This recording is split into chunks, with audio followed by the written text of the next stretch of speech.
So I've recently completed Chapter 6, Crimson Desert, and it's definitely been a highlight for me so far. So I want to give a quick spoiler warning here at the beginning. That's what we're going to be focused on talking about today, is pretty much all of Chapter 6. I'm going to try to keep it condensed, but that's what today's video is about. If you haven't gotten to that and you don't want to be spoiled, then come back later. Thanks for being here. But yeah, so Chapter 6, basically we're sieging a castle, and the entire chapter is focused specifically on that. It starts with us meeting Marshal Barton Midler. Great name, by the way. Not necessarily a strong name, but like a interesting, fun name to say, Barton Midler. So we meet up with Barton Midler. We've known him since pretty much the beginning of the game. He's giving us the pretty much update on what's going on here in this battlefield. And it seems like before we arrive that things aren't really going in the favor of our forces. We're showing up because we previously met with the Duke of Hernand, and he informed us that one of our Greymanes was reported to have been in the castle trying to help defend it. And so that's a big motivating factor for us as Cliff to want to come here and to want to fight our way through this battlefield in order to get to the castle and reunite with our friend Unka, who we haven't seen since the very beginning of the game. I love this introduction here where we're kind of walking through this space. We get to see a lot of the scenery around us. It's a beautiful world, so using that as we kind of set the exposition for the player, I really appreciate. And it's, again, for me at least, it's a reminder that we aren't necessarily, Cliff is not necessarily meant to be us. More so that we're meant to be Cliff. Cliff is kind of doing his own thing sometimes. And that's a reminder to us that while we might be playing as Cliff, that Cliff, in some ways, they want to remind us, has his own agency, in a sense. He's pulled by his own motivations. And even though there's not a lot of depth to his character, they try to set up some of the simple things, that he's strong, he's loyal, and he's humble. So before we continue forward, I want to take a step back because there is an important cutscene that kind of kicks off this important chapter. I mentioned that we went to visit the Duke of Hernand and that he let us know that our comrade and fellow Greymaid Unka was there at the castle kind of helping defend it, but he also lays some of the groundwork by introducing the character of Stefan Lanford, who is the Marquis of the castle that we're going to be going to defend. And he's actually somebody that knows Cliff and the Greymanes and Stefan Lanford. They have a history. They have been allies in the past. There's a familiarity and fondness there between these characters. And so when we as Cliff interact with Stefan Lanford, there's going to already be a rapport and a trust that's built there between these two characters.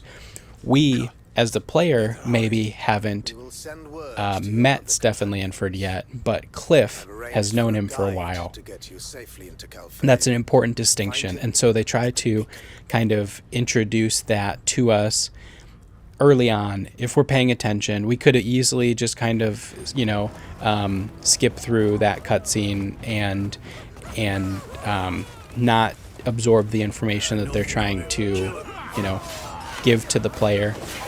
But it's a moment where the narrative, I think, it's trying at least. And so I can at least appreciate it for that. So we continue forward and we're going to essentially try to join the battlefield and take back the castle. That means that this chapter is going to be very combat heavy. But one of the things that I do appreciate is that they try to establish different objectives that you have to work towards that involve gameplay other than strictly the combat. And so as you're storming the battlefield and moving, through this territory that is really kind of been overtaken by the enemy troops, our first objective is going to be trying to secure a foothold. And we're going to do that by setting up 3 banners to kind of rally our troops and increase their morale and really try to help get a strong sense of footing so that we can start to take back some of the territory that we've lost. And as we progress through this section of the gameplay, the narrative and the gameplay are working together. They're intertwined with each other. They're basically in lockstep throughout this entire chapter, and I think that that's one of the things that I found the most exciting and appealing as a player and as a viewer of this experience, is that the narrative and what our character was doing made a whole lot of sense. And the other part that I like about this, at least early on, is that there are these distinct moments where you get a cutscene of Cliff in combat, and it's a reminder, like I kind of mentioned earlier, that Cliff kind of has his own agency. As much as Cliff is meant to be, his character is meant to be vague enough that we can, imprint parts of our personality onto Cliff, but also that there are certain qualities that Cliff has by default, regardless of if we, the player, agrees with them or not. And so we have these moments where it reminds us that sometimes Cliff can act on his own outside of our own control, and I appreciate that as well. So here, as we're storming the battlefield, we're met with one of our Greymaid comrades. This is Andrew, and so Andrew shows up as we're fighting on, some soldiers, and Andrew shows up and he's going to fight alongside us very briefly. And I love this moment, especially the first time that it happens to you. It's like a really cool and engaging reminder that even though, we, as the player, we know that the world is sometimes kind of empty, right? That's just a given. But the illusion that they're trying to sell you on is that the world is alive and kind of moving with or without you in it. And so this is just a reminder that when they say that they're going to alert the Greymaid forces to basically call them in as reinforcements, that they mean that. And so we get to see that by having one of our Greymaids show up. And sometimes we're going to fall in battle, and there's a lot of combat here. And so if you're not a fan of the combat of Crimson Desert, then you're not going to enjoy these highlight moments of where the combat is really put on full display for us to engage with in a narrative way. We're working our way through the enemy's troops. We're finding these banners, and then we have this gameplay mechanic that I believe it's been introduced prior to now, but this is again a moment to reinforce this part of the gameplay and say, hey, don't forget, you can pick up these large objects and manipulate them in the environment, and sometimes maybe even use them as weapons against all of these enemies. And so I think that it's a cool way to incorporate some of the gameplay mechanics early on in this chapter that we'll again hopefully see some payoff to later down the line. So we're fighting our way through. We're reminded that this is just an endless onslaught of enemy troops, and we, as Cliff, even though there are other Greymaids on the battlefield with us, we're a lot of times just this one-man army, and we get to really live this kind of power fantasy by taking on 20 different soldiers at a time, and then reinforcements arrive and you're taking on another 10 soldiers, and one soldier who's just an absolute hulking giant comes along, and you're able to just continuously take on these enemies. And again, if you love the combat, which I find really engaging. I think that there's a lot of fluidity to the combat. It's weighty, but it's also fast, and there's a lot of depth to the different moves available here. And I think that I am still, even with like the 60 hours of time spent with this game, still kind of scratching the surface to some of the different, interconnections of combat and the different weapons and the different fighting styles. I'm pretty sure I could fight without a weapon and just fight with my fists if I wanted to, and that's a whole thing that I can continue to explore. But so they give you this opportunity here to really sink your teeth into the combat. And then along the way, again, we have these different objectives aside from the combat.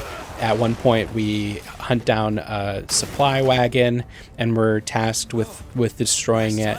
And then another section, we're going to be asked to help repair the cannons and then use these cannons to take out some of the different structures that our enemies have kind of set up, or maybe they've overtaken our, maybe it was a fort that already existed that they now control, and we're going to just destroy the fort rather than let them have it.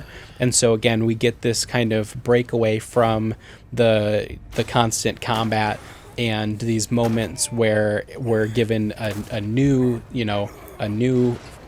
way to engage with the world and a new style of gameplay. That it's simple. It's, again, there's nothing, like, I wouldn't say that this is by any means world changing or game breaking. There's nothing incredibly innovative about this entire chapter. I just think that it works really well for what it is, especially as one continuous cohesive experience for you as the player.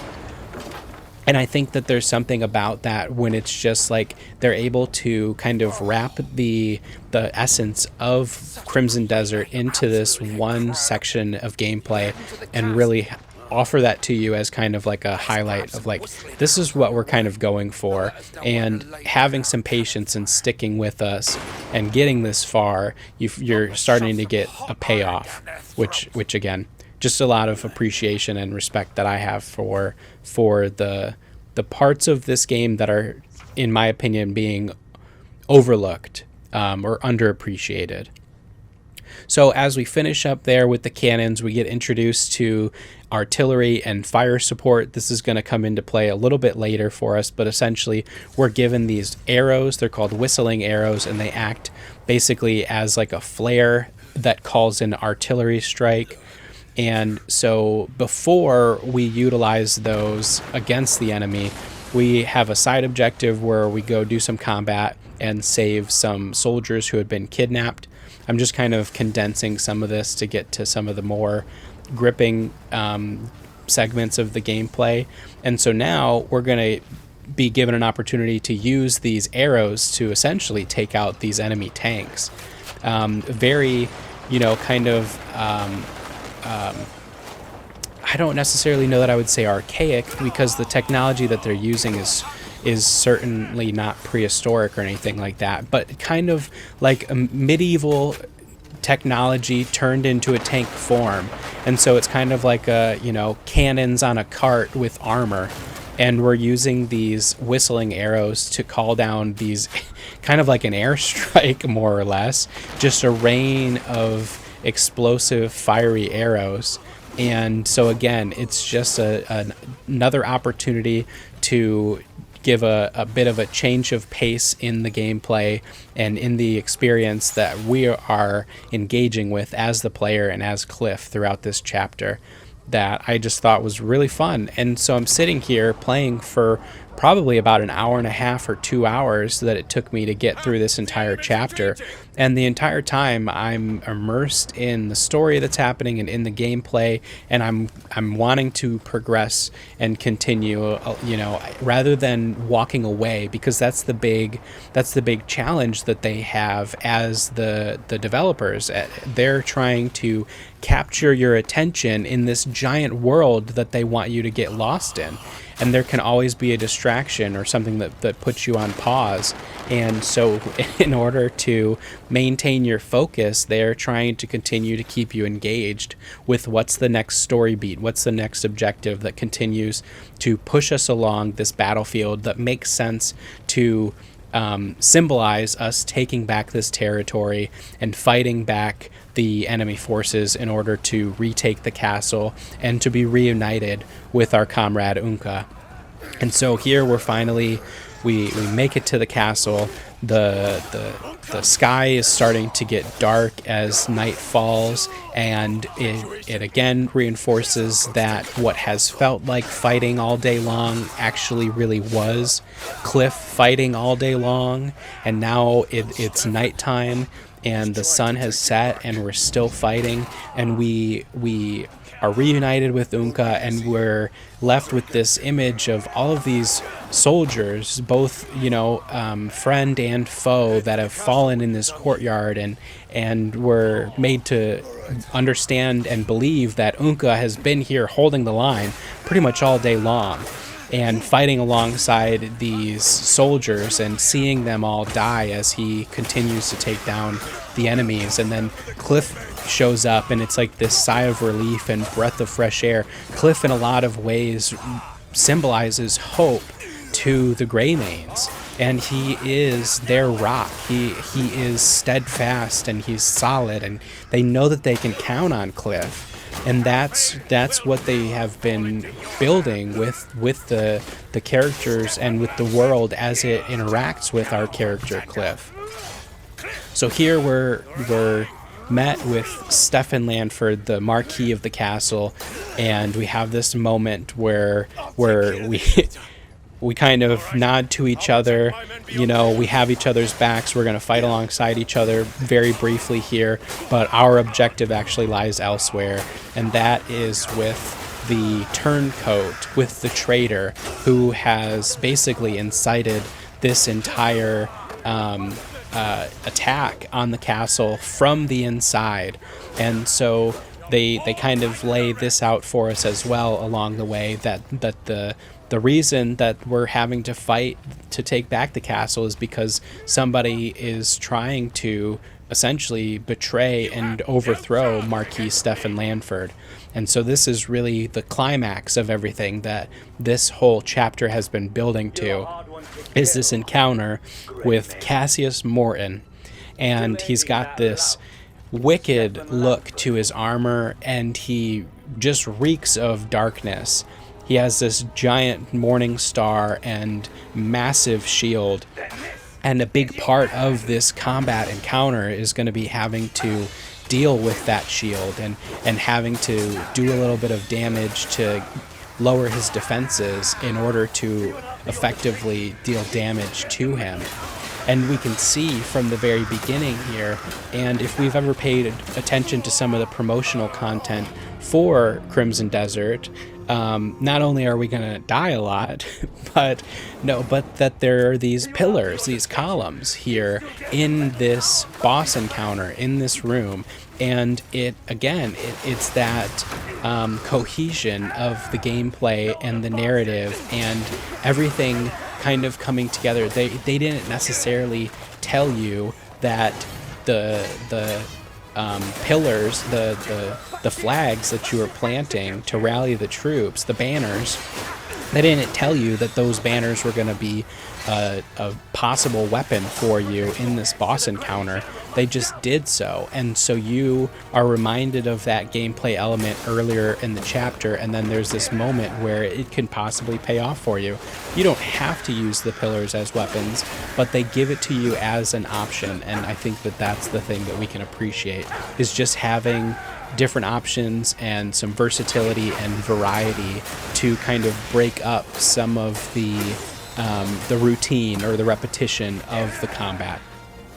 So we have this really challenging and engaging combat with this boss here at the end of the chapter, and again, it's narratively serving as this climax that everything has more or less been building up to. And even though we didn't necessarily know of this character before now, we certainly understand the stakes and the reason as to why we're fighting them. And again, it's the, I think, the simplicity of the way that they try to set things up, and it's kind of like saying, here's the story, here's the narrative. It's off to the side if you want to engage with it, but we're not necessarily going to hammer that in. At least that's my experience with it. I don't feel like I've been talked to like I was stupid while playing this game. I don't feel like it's necessarily repeated itself over and over again about different concepts or characters or things like that, if that makes sense. And so it treats me like an adult, and it respects my time and my desire to explore and to engage with these gameplay systems and to learn things for myself. And so when I overcome an obstacle like this boss, like Cassius Morton, I feel victorious and I feel like I've accomplished something. And that's really freaking cool. When a game can make you feel something, that's, I think, oftentimes what I measure a game's worth against, is what did I feel while I was playing this game? What did I feel? Did I feel anything at all? And in this, I felt like I was fighting tooth and nail all day long until finally we took back the castle and we were victorious, and we could finally take a deep breath and really kind of get back to the pace that we had grown accustomed to with Crimson Desert, with slowing down and with taking in the sights along the way and trying not to move through this world too quickly in hopes that we don't miss something. And so having these moments where the gameplay and the narrative is saying, we're going to speed up and we're going to, really get our blood pumping and our adrenaline rushing, it's something that I enjoy. And that's a big part of why I want to continue to talk about it and why I would even spend the time to make this video. Along the way, I'm trying to think about what beats of this entire chapter are important or necessary for anybody watching to really get the full scope of what this chapter entailed and the experience that it was like to play it and to be there firsthand. And so trying to capture that in a way that is both respectful to the narrative and the gameplay that was created and put on offer here, and also respectful of your time as the viewer to not keep you here any longer than necessary. But at the very end here, we're tasked with going and lighting the beacon, and the beacon is basically to signal to everyone that we've been victorious and that things are safe and it's okay to come out again. And this is a really important part of this entire chapter and this entire gameplay experience, because it gives us a moment to slow down and a moment to reflect and really absorb everything that we've just done, and gives us a moment to get our heart rate, back down to a normal level, and let us take those deep breaths and let us get back to a place of calm that we like to be at, and just remind ourselves that we can move through life and through this world at a nice and safe and comfortable pace. And sometimes we're going to have to speed up, and sometimes things are going to be a little bit more tiresome than others, but trying to get back to that sense of calm and that sense of clarity. And so the gameplay gives that opportunity to us as the player. And so this little bit at the end is not meaningless, and it's not filler, and it's not extra. It's intentional. And I think that that's the important thing, is just trying to move with intention. So I want to thank you so much for being here along the way, and hopefully you have enjoyed or gotten something out of this experience. And I really appreciate you for being here. And I've been enjoying my time with Crimson Desert, but I'm also starting to notice that sometimes the world can feel a little bit empty and a little bit hollow. And so when they try to present the illusion that the world is living and worth exploring, I try to hold on to that because I think that that's where a lot of the fun and imagination comes from. I have been and always will be Coobs. Peace and love, gamers.